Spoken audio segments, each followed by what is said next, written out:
Lección número 8 para el 24 de febrero del 2018. El impacto de diezmar.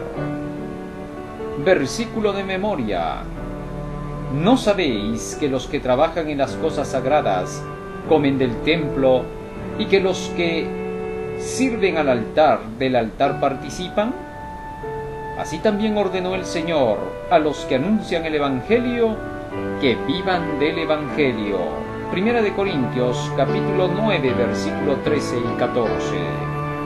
Como vimos la semana pasada, el diezmo es una importante expresión de la fe. Es una manera de revelar o de verificar la realidad de nuestra profesión. Examinaos a vosotros mismos si estáis en la fe. Probaos a vosotros mismos. ¿O no os conocéis a vosotros mismos que Jesucristo está en vosotros a menos que estéis reprobados? Segunda de Corintios 13:5. En muchos lugares se habla acerca del diezmo. Las iglesias predican acerca del diezmo. Se sacan textos de la Biblia en relación con el diezmo. Y muchas personas llegan a pensar que las iglesias y las organizaciones solamente se han formado con el propósito de enriquecerse a costa de las personas y los feligreses que asisten a estas iglesias, sacándole provecho al tema del diezmo. Es verdad que, como también ya vimos, existe este tipo de iglesias, en las cuales solamente se ve que se preocupan por el diezmo y las ofrendas para poder aprovecharse de los feligreses bajo el Evangelio del Progreso. Por esta razón es que muchos no quieren devolver el diezmo para el avance de la obra de Dios. La realidad es que el diezmo al principio fue dado solo con una finalidad. Pero lo cierto es que el diezmo existe antes que las organizaciones religiosas. El diezmo no se origina después de las organizaciones religiosas. La Biblia nos presenta con claridad cuándo comenzó el diezmo y las ofrendas. Las ofrendas comenzaron en el jardín del Edén después de que el hombre pecó. El hombre tenía que traer una ofrenda para presentar ante Dios. Así que las ofrendas son más antiguas que cualquier denominación religiosa o cualquier pueblo o nación que hayan existido. La primera vez que se utiliza la palabra diezmo en la Biblia es en Génesis capítulo 14, versículo 18 hasta el 20, cuando el patriarca Abraham decide devolver los diezmos a Melquisedec, que entonces era sacerdote de Dios. Nos dice así la inspiración en relación a este incidente. Libro de Génesis, capítulo 14. Entonces Melquisedec, rey de Salem y sacerdote del Dios Altísimo, sacó pan y vino, y le bendijo diciendo: Bendito sea Abraham, Dios del Dios Altísimo, creador de los cielos y de la tierra, y bendito sea el Dios Altísimo que entregó tus enemigos en tu mano, y le dio a Abraham los diezmos de todo. Así es como Abraham reconoció al sumo sacerdote de Salem, a Melquisedec, reconociendo así que él era superior al patriarca, por cuanto representaba el sacerdocio celestial. Sin duda, en ese tiempo no existía ningún santuario. El santuario estaba en el cielo. No existía ningún templo, pues Abraham se reunía con su familia en su casa, en su terreno, y no existía ningún tipo de organización al estilo de hoy para las iglesias. De tal manera que la organización única que existía directamente era la espiritual, la que estaba en el cielo y a la cual Abraham se había acogido. La segunda vez que la Biblia menciona la palabra diezmo la encontramos más adelante en los días de Jacob. Allí el patriarca había hecho una promesa al Señor si lo protegía y lo bendecía, devolverle todos los diezmos. Génesis capítulo 28, versículo 16, dice la Escritura: Y despertó Jacob de su sueño y dijo: Ciertamente Jehová está en este lugar, y yo no lo sabía. Y tuvo miedo y dijo: Cuán terrible es este lugar, no es otra cosa que casa de Dios y puerta del cielo. Versículo 20, E hizo Jacob voto diciendo: Si fuere Dios conmigo y me guardare en este viaje, en que voy, y me diere pan para comer y vestido para vestir, y si volviere en paz a casa de mi padre, Jehová será mi Dios, y esta piedra que he puesto por señal será casa de Dios, y de todo lo que me dieres, el diezmo apartaré para ti. Así es como Jacob menciona la palabra diezmo por segunda vez en la Biblia. Ahora bien, en estas ocasiones, como se puede notar, no existía ninguna organización de iglesia, de manera que entonces los diezmos no están relacionados con la organización de la iglesia en absoluto. Pero obviamente que esto deja en claro a toda persona que piense que las iglesias se forman solo para poder hacer riquezas con los diezmos, que están equivocados, porque el diezmo se devolvía por causa del avance de la obra. Era sumo sacerdote de Salem Melquisedec, y por lo tanto los diezmos debían de ser devueltos con el propósito de que esta obra de Dios de su evangelio pudiera extenderse al mundo entero.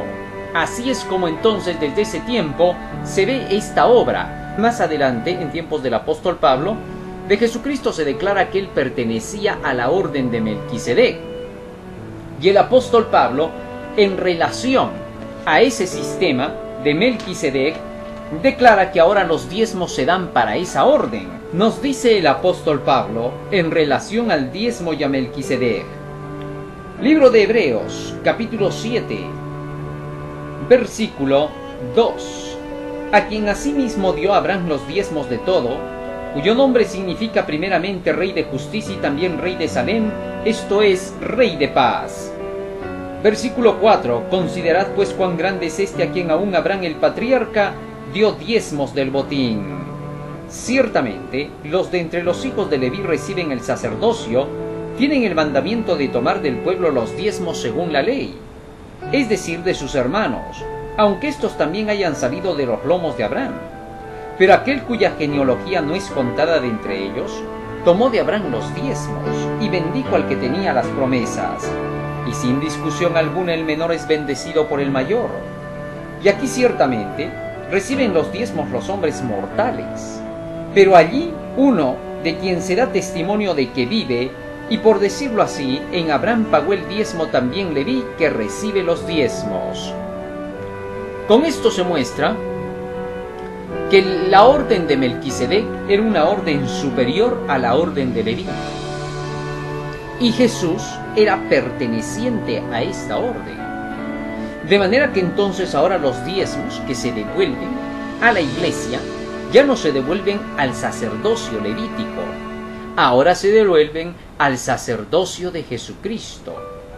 Y es por eso que el sistema levítico terminó ya en tiempos de Jesucristo, y el sistema del diezmo al estilo del orden levítico dejó de ser con la muerte de Jesucristo y pasó este sistema al sistema apostólico del cristianismo, en el cual el apóstol Pablo nos dice lo siguiente, 1 Corintios capítulo 9, versículo 13 y 14, precisamente el texto que tenemos de memoria con el cual hemos comenzado. ¿No sabéis que los que trabajan en las cosas sagradas comen del templo y los que sirven al altar del altar participan? Refiriéndose al orden levítico de Aarón. Así también ordenó el Señor a los que anuncian el Evangelio que vivan del Evangelio.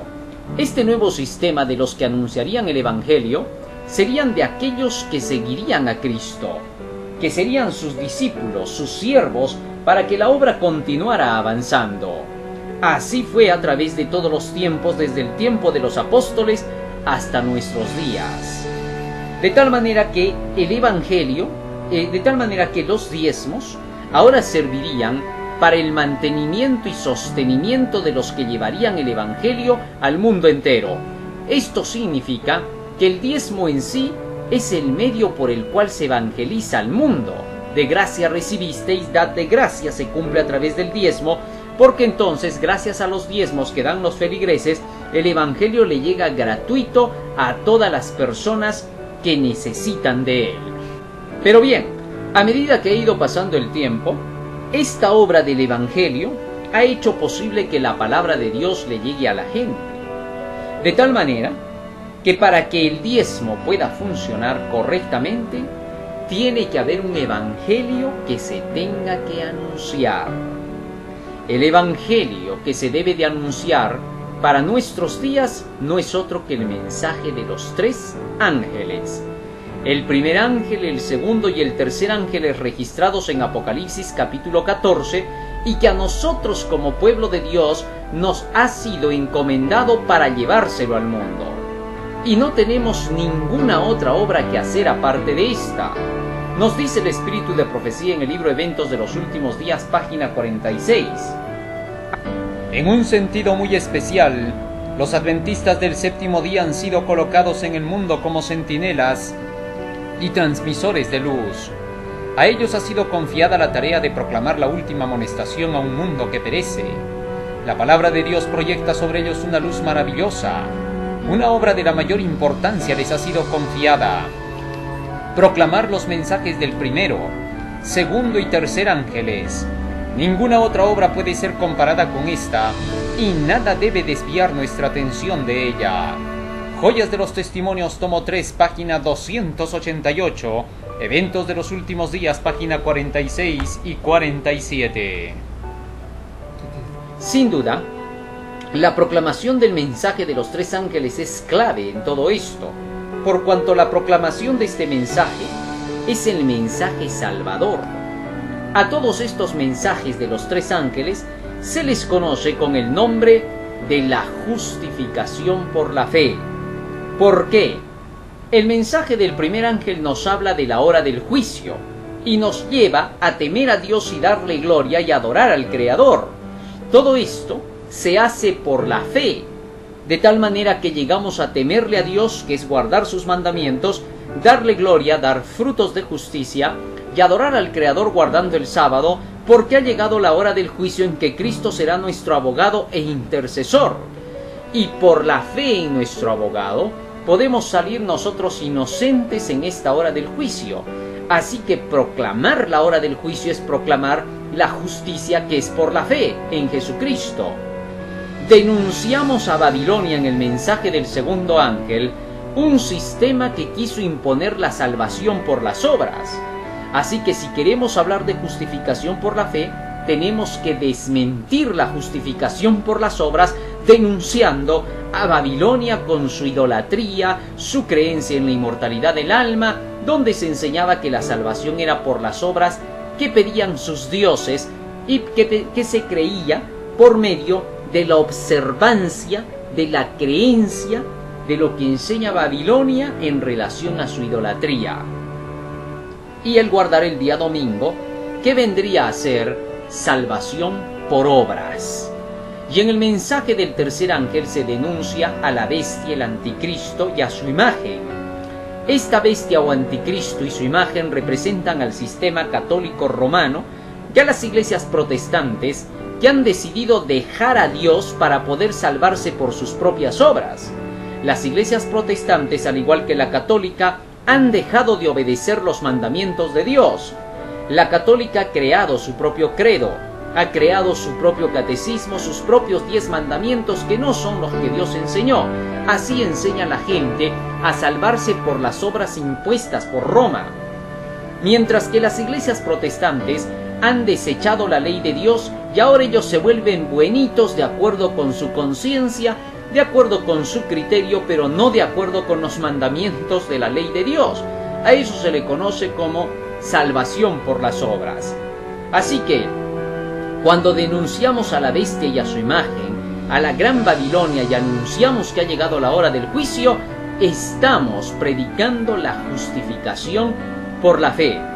Al igual que Lutero durante la Edad Media, proclamaba el mensaje de la sola Escritura, denunciando al Papa como el anticristo y denunciando la idolatría de Babilonia en que había caído la Iglesia Católica Romana, juntamente con Baxter y con todos los demás reformadores.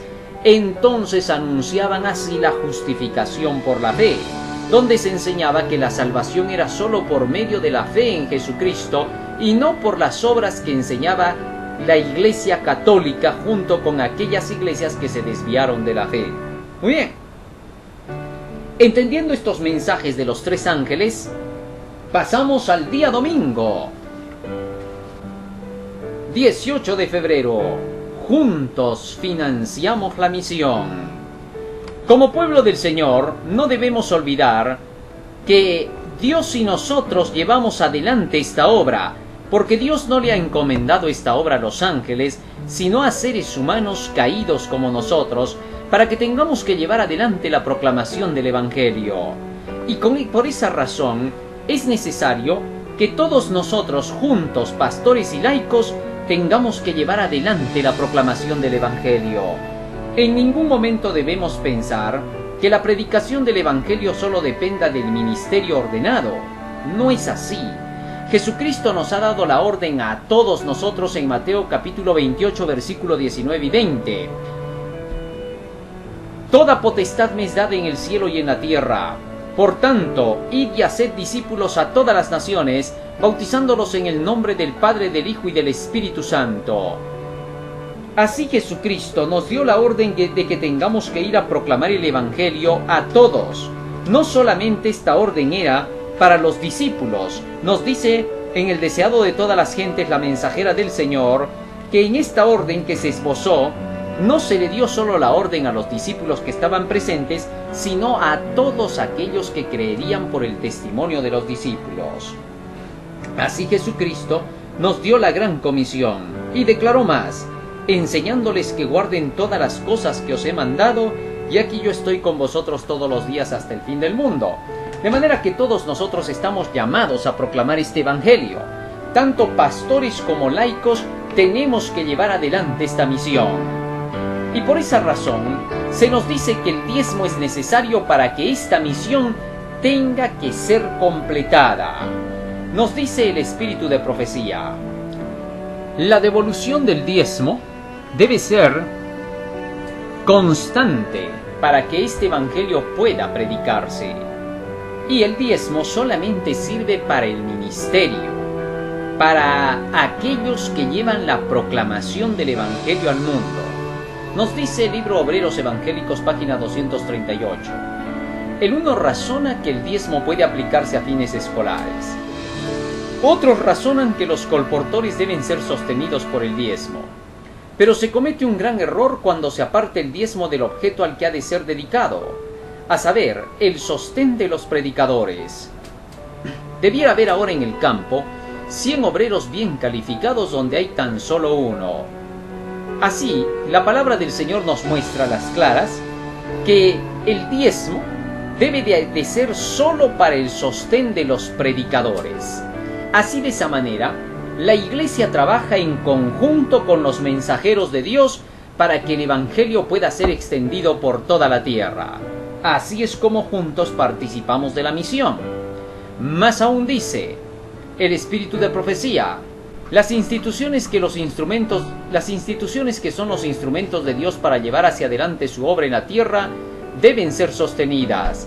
Iglesias deben ser construidas, escuelas establecidas y casas publicadoras deben ser equipadas con las facilidades para poder hacer un gran trabajo en la publicación de la verdad, que debe enviarse a todas partes del mundo.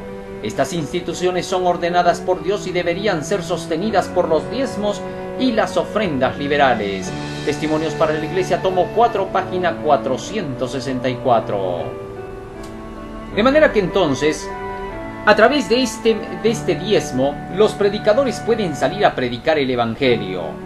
¿Quiénes son aquellos que pueden recibir el diezmo dentro de los predicadores? Vamos a ver qué nos dice el espíritu de profecía. Dice así: tengo una instrucción especial del Señor, de que el diezmo es para un propósito especial consagrado a Dios, para sostener a aquellos que ministran en el trabajo sagrado, como los escogidos del Señor para hacer su obra, no solamente en predicar sermones, pero también en ministrar. Ellos deben entender todo lo que esto abarca. Manuscrito 1, 187. En esta cita está claro que aquellos que son los ministros dentro de la Iglesia deben ser sostenidos por los diezmos. Estamos hablando de aquellos que se dedican a pastorear al pueblo. Pastores dentro de la Iglesia han de recibir este diezmo como su pago o sueldo. ¿Quién más? Algunos que no ven la ventaja de educar a la juventud para que sean médicos tanto de la mente como del cuerpo, dicen que el diezmo no debe ser usado para sostener médicos misioneros, los cuales dedican su tiempo a tratar a los enfermos. En respuesta a declaraciones como estas he sido instruida a decir que la mente no debe ser tan estrecha que ésta no pueda comprender la verdad de la situación. Ministerio Médico, página 245. De manera que entonces también los médicos misioneros pueden recibir los diezmos para poder evangelizar al mundo. Más aún dice el espíritu de profecía: luz ha sido claramente dada mostrando que aquellos que ministran en nuestras escuelas, enseñando la palabra de Dios, explicando las escrituras, educando a los estudiantes en las cosas de Dios, deben ser sostenidos por el diezmo. Esta instrucción fue dada hace mucho tiempo y más recientemente ha sido repetida una y otra vez. Testimonios para la Iglesia, tomo 6, página 215. En esta cita se muestra que los maestros de Biblia dentro de nuestras escuelas y colegios deben recibir un pago del diezmo. ¿Quién más? Continúa diciendo: debe tenerse cuidado de que los hombres que han gastado sus vidas en la causa de Dios no sean descuidados. Y más aún dice: yo los pongo en la lista de aquellos que han de recibir atención. Y yo pongo también en la lista a las viudas cuyos esposos han muerto en el servicio de Dios, dejando a sus esposas y a sus niños en circunstancias de necesidad. Para esto yo tengo un así dice Jehová, dice la mensajera del Señor. Manuscrito 15, página 230. Aquí también podemos notar que el diezmo debe de ir a las viudas, esposas de predicadores del Evangelio, de los ya mencionados antes, tanto de misioneros médicos, de los colportores que se dedican a predicar el Evangelio, de profesores de Biblia y de pastores jubilados. ¡Qué interesante! ¿Qué más? El diezmo debiera de ir para los que trabajan en palabra y doctrina, sean estos hombres o mujeres. Manuscrito 149, 1899. De manera que entonces, aquí en esta cita se dice que debe de ir el diezmo también para todo hombre o mujer que no sea pastor y que se dedica a trabajar en palabra y en doctrina. ¡Qué interesante! Así que entonces, el Evangelio de Dios ha de ser proclamado por todos estos medios, y nadie debe oponerse a la proclamación del Evangelio, frenando a este tipo de personas que quieren dedicarse a predicar el Evangelio y a terminar la obra del Señor en la tierra. Así estaremos colaborando todos en la misión, pero a su vez también se declara cómo se tendrá que dar el diezmo a todas estas personas, porque cualquiera no va a recibir, y no solo porque se levante diciendo yo también predico le vamos a dar. También hay requisitos que se tienen que cumplir. Nos dice el Evangelismo, página 157, lo siguiente: ¿qué requisitos se debe de esperar de aquellos que quieren trabajar en palabra y en doctrina, sean hombres o sean mujeres? Dice así: los que quieren trabajar en palabra y en doctrina. Ya aquí se está refiriendo a lo mismo de la cita anterior que hemos leído en el mismo libro de El Evangelismo, también en la página 358. Los que quieran trabajar en palabra y en doctrina, hombres y mujeres, dice la cita claramente del espíritu de profecía, hombres y mujeres que se dedican en palabra y en doctrina a llevar el Evangelio, deben ser apoyados. El diezmo debiera ir para los que trabajan en palabra y doctrina, sean estos hombres o mujeres. Manuscrito 149, 1899 y el Evangelismo, página 358. Y ahora, hablando de este tipo de personas, se nos dice en el espíritu de profecía: los que quieren trabajar en palabra y en doctrina deben estar firmemente establecidos en la verdad antes de ser autorizados a salir al campo a enseñar a otros. Así que el primer paso para que éstos puedan salir a proclamar el Evangelio, sea pastor, sea profesor de Biblia, sea médico misionero, sea un laico común, los que quieren trabajar en palabra y en doctrina deben estar firmemente establecidos en la verdad antes de ser autorizados a salir al campo a enseñar a otros. Así que entonces, aquellos que quieren salir a predicar el evangelio a otras personas no han de ser cualquiera. Tienen que ser personas que estén firmemente establecidas en la verdad. La verdad pura y sin adulteración, continúa diciendo el espíritu de profecía, debe ser presentada a la gente. Es el mensaje del tercer ángel el que representa la verdadera prueba para la gente. Aquí nos dice que los que van a salir a proclamar tienen que estar bien establecidos en el mensaje del tercer ángel. Y este mensaje del tercer ángel, que denuncia a la bestia y a su imagen, que denuncia a Babilonia y que anuncia la hora del juicio, que en conjunto es la justificación por la fe, pues así lo dice la mensajera de Dios, el tercer ángel es la justificación por la fe, es decir, la denuncia a la bestia y a su imagen. Este es el que representa la verdadera prueba para la gente. Página 205, eventos de los últimos días. Satanás inducirá a los hombres a fraguar falsas pruebas y así tratar de oscurecer el valor del mensaje de verdad, anulando sus efectos. Así que entonces, antes de que alguien salga para poder predicar y recibir el diezmo, debe estar firmemente establecido en el tercer ángel. A cualquiera que diga tercer ángel, no, tiene que estar firmemente establecido. Sí, porque hay muchos que dicen, voy a predicar el tercer ángel, leen Apocalipsis 14, 6 al 12 y ni siquiera han explicado qué significa. ¿Qué es temer a Dios? ¿Qué es darle gloria? ¿Qué es adorar al Creador? ¿Qué es el juicio que ha llegado? ¿Quién es Babilonia? ¿Cuál es el vino de su fornicación? ¿Quién es la bestia? ¿Quién es su imagen? ¿Cuál es la marca de la bestia y de su imagen? Todo esto tiene que serle enseñado a la gente. Y toda la doctrina del santuario que anuncia la hora del juicio. Entonces, cuando se haga esto, cuando la gente esté capacitada para poder proclamar este mensaje, entonces recién se le puede apoyar con el diezmo. Estamos hablando de la parte del diezmo ahora. Ahora bien, se nos dice que también el que va a llevar el evangelio no solamente lo ha de anunciar, sino que tiene que dar también frutos en sus labores. Nos dice así el espíritu de profecía en relación con esto. El Señor dará tacto, habilidad y comprensión a los que llama la obra del ministerio. Si un hombre, después de trabajar 12 meses, un año, en la obra evangélica, no ha producido ningún fruto por sus esfuerzos, si la gente por quien ha trabajado no ha recibido beneficio, si no ha elevado el estandarte en nuevos lugares, y si no hay almas convertidas por su obra, ese hombre debiera humillar su corazón delante del Señor y debiera tratar de comprender si no ha errado su vocación.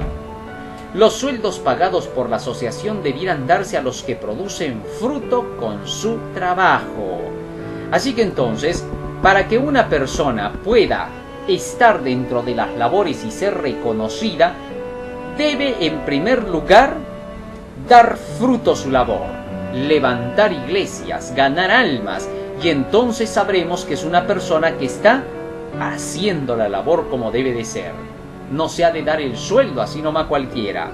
Manuscrito 26.905. Así que no hay ningún temor de pensar que todos van a quererse dedicar a esta labor y que cómo se va a repartir entonces el diezmo. No, las cosas de Dios están bien hechas. Su organización es perfecta y Dios ha enseñado claramente cómo se tiene que hacer la labor.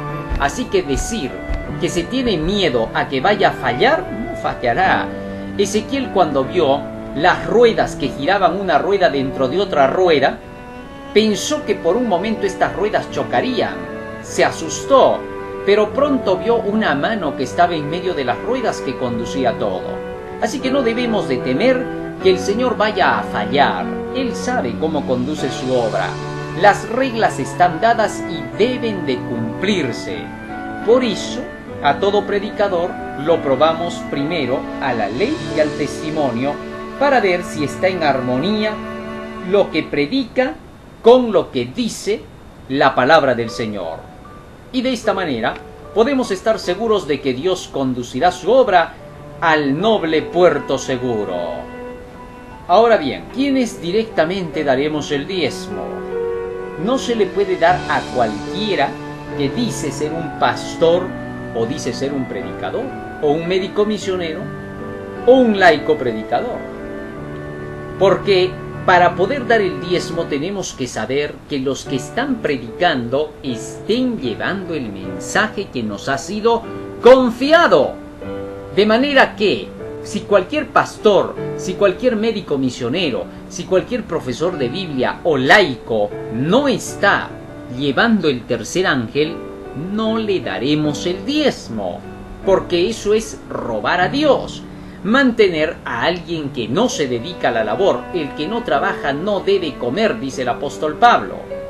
Nos dice el espíritu de profecía en notas biográficas: a nosotros como siervos de Dios nos ha sido confiado el mensaje del tercer ángel, el mensaje que nos une y que ha de preparar a un pueblo para la venida de nuestro Rey. Fíjense lo que está diciendo el espíritu de profecía. A nosotros como siervos de Dios nos ha sido confiado el mensaje del tercer ángel, el mensaje que nos une. Y luego continúa diciendo: los medios que vengan a la tesorería han de ser usados sabiamente para sostener a los obreros. Es decir, los medios que vienen a la tesorería del Señor son sólo para sostener a los siervos de Dios que llevan el mensaje del tercer ángel al mundo entero, que es el mensaje que denuncia a la bestia y a su imagen para este tiempo, ya Babilonia, y declarando que estamos en plena hora del juicio, para que haya un pueblo que guarda los mandamientos de Dios y tenga la fe de Jesús. Así termina el tercer ángel con la fe de Jesús, con la justificación por la fe, que enseña a obedecer los mandamientos de la ley de Dios para salvarse. Esto es clarísimo. Aquel que no enseña así el mensaje de los tres ángeles, denunciando a la bestia y a su imagen, enseñando a salir de Babilonia, declarando que la hora del juicio ha llegado y enseñando a guardar los mandamientos para salvarse, no está predicando el tercer ángel. Y por lo tanto, no le dé su diezmo al tal, porque si usted lo hace, usted peca robándole a Dios. Malditos sois con maldición, dice Malaquías 3:10, a los ladrones que no quieren devolver el diezmo como Dios lo estableció. Así Dios protege su sistema de diezmo. Muy bien, y esto nos lleva al día lunes, las bendiciones de Dios. Aquellos que devuelven a Dios lo que le corresponde tendrán la bendición de Dios. Nos dice el espíritu de profecía sobre esto: muchos se han compadecido de la suerte del Israel de Dios, que estaba compelido a dar sistemáticamente, además de hacer ofrendas liberales cada año. Un Dios sabio sabía mejor qué sistema de liberalidad estaría de acuerdo con su providencia, y ha dado a su pueblo instrucciones concernientes a él. Ha quedado demostrado que las 9 décimas valen más que las 10 décimas. Testimonios para la Iglesia, tomo 3, página 546. ¡Qué interesante! Ahora estoy citando el espíritu de profecía tan solo para confirmar lo que la Biblia dice. En el libro de Malaquías nos enseña que si nosotros devolvemos los diezmos a Dios, no debemos de temer de que nos vayamos a empobrecer, porque con esto vamos a llevar el Evangelio al mundo y estamos haciendo tesoros en los cielos donde la polilla y el orín no corrompen, como lo vimos la semana pasada en la lección. Y es que debemos aprender a hacer tesoros en los cielos. En el libro de Malaquías nos dice así: ¿qué va a pasar con aquellos que dan el diezmo como debe de ser? Malaquías capítulo 3, versículo 10. Traed todos los diezmos al alfolí y haya alimento en mi casa. Y probadme ahora en esto, dice Jehová de los ejércitos, y no os abriré las ventanas de los cielos y derramaré sobre vosotros bendición hasta que sobreabunde.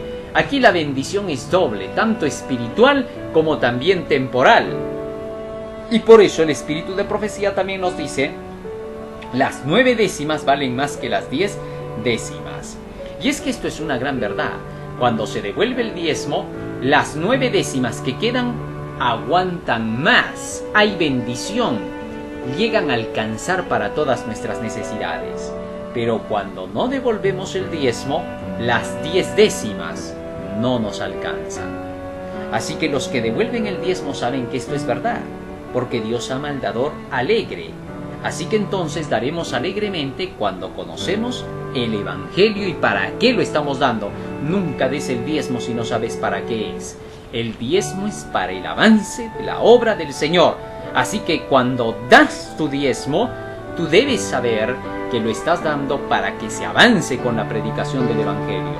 No puede callarse por eso. Y esto nos lleva al día martes 20 de febrero, el propósito del diezmo. El diezmo solamente tiene un propósito directo. Malaquías capítulo 3, versículo 10 dice: traed todos los diezmos al alfolí y que haya alimento en mi casa. El alimento de Dios no tiene otra cosa que ver que con la predicación de la palabra de Dios. El alimento es la predicación y por lo tanto, cuando se devuelve el diezmo, lo seguro es que tenga que haber también comida. La predicación del mensaje de los 3 ángeles. Porque queremos que todo el mundo conozca estos 3 ángeles, no los escondemos. Tampoco decimos cómo, no vamos a estar predicando todos los sábados el tercer ángel. Todos los sábados, porque todos los sábados llega gente nueva y necesita conocer ese evangelio. Ahora, muchos piensan que predicar el mensaje del tercer ángel todos los sábados significa repetir y repetir qué cosa es la bestia y su imagen. No, hay variedad de temas en el tercer ángel. La bestia, su imagen, su marca, ha caído Babilonia, las doctrinas de Babilonia, los engaños de Babilonia, la hora del juicio, qué cosa es temer a Dios, qué cosa es darle gloria, qué cosa es adorar al Creador, qué es el santuario, qué es la expiación, cómo se lleva a cabo el juicio en el cielo, los libros del cielo, etc. Hay muchos temas que están dentro del mensaje de los 3 ángeles y que se debe de predicar todos los sábados en relación a esto. Así es como entonces los diezmos cumplirán su misión. Y estos diezmos son la renta del Evangelio. Nos dice el Espíritu de Profecía, Obreros Evangélicos, página 236. Aquello que ha sido puesto aparte según las Escrituras como perteneciente al Señor, constituye la renta del Evangelio y ya no es nuestro. Así que entonces, ¿para qué sirve el diezmo? Para la predicación del Evangelio. Ese es el propósito del diezmo. Y esto nos lleva al día miércoles 21 de febrero, el depósito. ¿Qué cosa es el depósito? El depósito es el alfolí. Porque el texto dice: traed todos los diezmos al alfolí y haya alimento en mi casa. Malaquías 3:10. Ahora, el alfolí era un almacén donde antes se juntaban los granos para el alimento, el trigo y cualquier otro grano que iba a ser el alimento para el pueblo o para la casa, etc. En tiempos antiguos, en el Antiguo Testamento, existía el alfolí, que era una caja que estaba en el templo. En esa caja, alguna vez Jesucristo vio que una viuda pobre estaba llevando los diezmos, y él justificó a esta mujer declarando que esta mujer había dado todo lo que tenía y que salió justificada ese día por haber cumplido con la misión, y no así los sacerdotes que parecían dar en cantidades. Esa caja se llamaba entonces la caja del tesoro. En ese tiempo, esa caja del tesoro estaba dentro del templo. ¿Por qué? Bueno, porque el santuario, que era el templo, era el lugar donde estaba el Evangelio, en forma de símbolos y de figuras. Hoy tenemos el Evangelio en un libro que se llama la Biblia, al cual llevamos por cualquier lado y lo podemos predicar con facilidad. En ese tiempo ese Evangelio estaba en la forma de los símbolos y figuras, y ese Evangelio debía de ser sostenido para que el santuario estuviera constantemente funcionando, donde se mataban los animalitos que representaban a la muerte del Mesías, que traía la salvación, el perdón del pecado y la transformación. De manera que entonces el Evangelio estaba ahí. y había que traer los diezmos donde estaba el Evangelio, ahí donde se daba el alimento. Y por eso es que todavía antes de que Jesús muriese, Jesús aceptó que estos diezmos fuesen entregados ahí en el alfolí del templo. Más aún, cuando Jesús muere y se va para el cielo, ahora dice que la gente traía los diezmos y el dinero a los pies de los apóstoles, porque el sistema antiguo caducó y ahora el sistema nuevo del cristianismo funcionaría. Y se cumplía lo que dice 1 Corintios 9:14, a los que llevan el Evangelio vivan del Evangelio. Así que entonces ahora se traía a los predicadores del Evangelio los diezmos y las ofrendas. Así se cumplía el propósito de Dios ahora. Ahora bien, Jesús dice claramente que justificó a la viuda no porque traía simplemente el diezmo al alfolí o caja del tesoro, porque ya los sacerdotes de ese tiempo habían dejado de predicar la verdad y se habían vuelto corruptos, pero ella creía, por lo que todavía estaban los símbolos y figuras ahí en ese santuario, que era lo correcto, y por eso Jesús dijo, es correcto lo que la mujer hizo. Solo porque ella lo creía así, aunque ya no estaba así para los sacerdotes, pero como funcionaba todavía el sistema de los sacrificios y las ofrendas, debía de seguirse dando. Por eso nos explica así el deseado de todas las gentes, página 566. Lágrimas de gozo llenaron sus ojos al sentir que su acto era comprendido y apreciado por Jesús cuando dijo, de verdad os digo que esta pobre viuda echó más que todos. Puesto muchos le habrían aconsejado a esta viuda pobre que guardase su pitanza para su propio uso. Puesto en las manos de los bien alimentados sacerdotes, se perdería de vista entre los muchos y costosos donativos traídos a la tesorería. Pero Jesús comprendía el motivo de ella. Ella creía que el servicio del templo era ordenado por Dios y anhelaba hacer cuanto pudiese para sostenerlo. Hizo lo que pudo y su acto había de ser un monumento a su memoria para todos los tiempos y su gozo en la eternidad. Nótese bien lo que dice. Ella traía creyendo que el servicio del templo era ordenado por Dios y anhelaba hacer cuanto pudiese para sostenerlo. Este motivo fue el que bendijo Jesucristo, no el hecho de que daba el dinero para esos bien alimentados sacerdotes. Y es que todavía en ese servicio del templo estaban los sacrificios y ofrendas del pasado. Pero repito que con la muerte de Cristo en la cruz se terminó todo eso. Y ahora, ¿a qué cosa se le llamaría la caja del tesoro? La caja del tesoro ya no sería más física. Ahora la caja del tesoro tendría que ser espiritual también. Vamos a ver cómo es eso. Acá vamos a entender lo que ahora es el alfolí, para que no haya complicaciones en lo que conocemos. Como pueblo adventista necesitamos entender bien nuestro sistema de organización en cuanto al sistema del diezmo, porque podríamos ser personas que cometan errores o que finalmente podamos engañar o ser engañados. Nos dice así el espíritu de profecía hablando de la caja del tesoro o la tesorería. Obreros Evangélicos 236, párrafo 2. Aquello que ha sido puesto aparte según las Escrituras como perteneciente al Señor, constituye la renta del Evangelio y ya no es nuestro. No comete menos que un sacrilegio el hombre que saca de la tesorería de Dios para servirse a sí mismo o a otros en sus negocios seculares. Oiga, a ver, aquí está diciendo la mensajera de Dios que un hombre comete sacrilegio cuando toca de la tesorería de Dios para servirse a sí mismo, que está diciendo que lo que ya ha sido puesto aparte según las Escrituras como perteneciente al Señor es la renta del Evangelio. Este hombre todavía no ha entregado el diezmo, pero ya lo que tiene ahí en el bolsillo es, dice, de la tesorería de Dios. Y ahora cuando toca eso que tiene en sus manos, que todavía es el diezmo porque no va a ir a sacar de los platillos, cuando toca eso que tiene en sus manos, que dice, lo gasta, está sacando de la tesorería de Dios para servirse a sí mismo. Entonces quiere decir que la tesorería de Dios no es un lugar físico, sino un lugar virtual, donde ya se entiende que todo eso, el dinero que ya se tiene separado para lo que es el diezmo, es ya de la tesorería de Dios. O sea, la tesorería de Dios no es un lugar físico para servirse a sí mismo a otros en sus negocios seculares. Algunos han sido culpables de sacar del altar de Dios lo que le había sido dedicado especialmente. Fíjese, esto no ha llegado todavía a la iglesia, no ha llegado a la caja, pero ya se le llama el altar de Dios. Porque no tenemos en ninguna iglesia ningún altar donde se deja la plata. ¿Ah?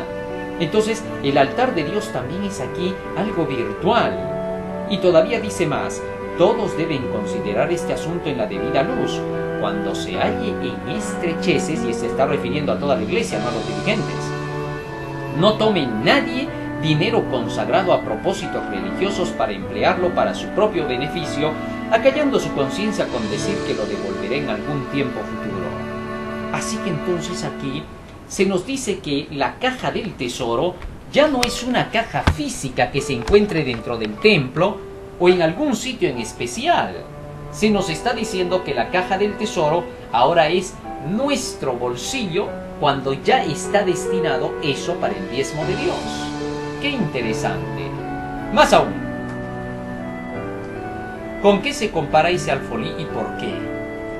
Dice la mensajera de Dios, Consejos para los Ministros, página 179. En el mundo natural, Dios ha puesto en las manos de los hijos de los hombres la llave que ha de abrir el alfolí de su palabra. ¿A qué le llama ahora alfolí aquí la mensajera de Dios? A la palabra de Dios, a las escrituras, al evangelio, a la Biblia. ¿Por qué? Bueno, porque la palabra pues es el alfolí donde está el tesoro, donde está el trigo de la palabra de Dios, la comida de Dios. Y por lo tanto, cuando se devuelve el diezmo, se devuelve allí donde está la palabra de Dios, donde se predica la palabra de Dios, donde se predica el evangelio de los tres ángeles, porque esa es la palabra de Dios para esta hora, porque ese es el evangelio que se tiene que llevar al mundo. Así que entonces, ese es el alfolí, el lugar donde se predica la palabra. Por eso es que el Señor dijo claramente en tiempos de Moisés en el libro de Deuteronomio, en el capítulo 12, que no se podía llevar los diezmos a cualquier lugar, sino donde Jehová tu Dios pusiere su nombre.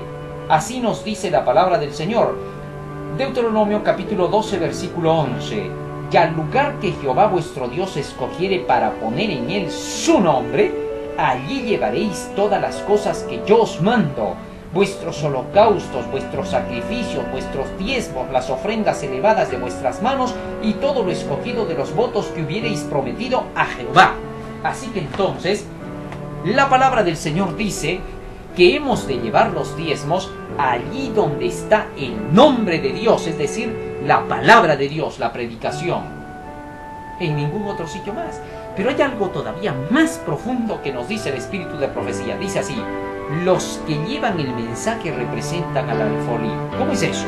Ahí vamos a ver. Al hacer de la palabra de Dios una constante compañera suya, el obrero obtiene más capacidad para trabajar.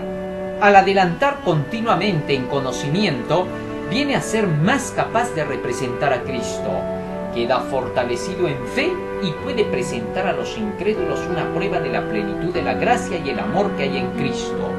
Su mente es un alfolí del cual puede sacar para suplir las necesidades de los demás. ¡Qué interesante! Obreros Evangélicos, página 104. Dice claramente aquí el espíritu de profecía que cuando el obrero, el predicador, ya sea el pastor, ya sea el médico misionero, ya sea el médico misionero, ya sea el profesor de Biblia, o ya sea el predicador laico, su mente, dice, se convierte en un alfolí. ¡Qué interesante! ¿Eso qué quiere decir? Que cuando la palabra del Señor esté en la mente del predicador, el predicador, sea laico, pastor, etc., él es el alfolí. Y por esa razón, los diezmos y las ofrendas han de ir a esos que llevan el Evangelio como su sueldo. El que anuncia el Evangelio vive del Evangelio. El apóstol Pablo fue claro cuando enseñó que él recibía también directamente los diezmos y no solamente a través de una caja que pudiera estar en algún lugar. No, él no menciona ni siquiera esa caja. Nos dice en el libro de 2 de Corintios, en el capítulo 11, lo siguiente, en relación a cómo él recibía su salario directamente de parte de aquellos que escuchaban su predicación. 2 de Corintios capítulo 11, versículo 8 y 9 dice: he despojado a otras iglesias recibiendo salario para serviros a vosotros. Fíjense lo que dice, ¿eh? He despojado a otras iglesias para servirlos a ustedes, corintios. Y luego sigue diciendo: y cuando estaba entre vosotros y tuve necesidad, a ninguno fui carga, pues lo que me faltaba lo suplieron los hermanos que vinieron de Macedonia. Así que entonces el apóstol Pablo recibía directamente su salario. ¿Por qué? Porque el apóstol Pablo era el alfolí caminando. También nos dice el espíritu de profecía lo siguiente: el procedimiento de que todo el dinero debe pasar por Battle Creek y bajo el control de unos pocos hombres que están en ese lugar es una forma equivocada de administración. Testimonios para Ministros, página 321. Ahora todos los misioneros del Señor son el alfolí y por lo tanto estos han de recibir el apoyo para que se siga proclamando el Evangelio. ¡Qué interesante! ¡Qué linda lección de esta semana! Hemos podido comprender cómo funciona el trabajo. Por tanto, cada misionero que cumpla con los requisitos de llevar el tercer ángel es un alfolí. A nosotros como siervos de Dios nos ha sido confiado el mensaje del tercer ángel, el mensaje que nos une. Y Él, el Señor, desea que todos los medios que vengan a la tesorería sean usados sabiamente para sostener a estos obreros. Notas biográficas, página 463. Y esto nos lleva al día jueves, el diezmo y la salvación por la fe. Los diezmos están plenamente declarados en la palabra del Señor. La fe es por el oír de la palabra de Dios, dice Romanos 10:17. Así que cuando nosotros obedecemos a la palabra de Dios que nos dice que tenemos que dar el diezmo para el avance de la obra, estamos devolviendo el diezmo por la fe, porque creemos en la palabra. Así que entonces devolver el diezmo tiene que ver con nuestra fe, que es para salvación. Primera de Juan 5:4 dice: esta es la victoria que vence al mundo, nuestra fe. Así que por medio de esa fe que creemos y devolvemos el diezmo para la predicación del Evangelio, estamos cumpliendo con la justificación o salvación por la fe que obtenemos por devolver el diezmo. Así que quien no devuelve el diezmo no tiene fe, y el que no tiene fe no podrá salvarse. Sin fe es imposible agradar a Dios. Nos dice Hebreos 11:6. Finalmente, pasamos al día viernes para estudiar y meditar. Allí se nos presenta la pregunta de la viuda pobre. Para que nos quede claro, la viuda pobre entonces fue justificada por Jesucristo por haber cumplido con aquello que ella creía que era el servicio del santuario. Maravillosa lección. Que Dios nos ayude y nos bendiga, querido hermano, en esta semana, para que aprendamos a devolver el diezmo como es y que no le robemos a Dios. Amén.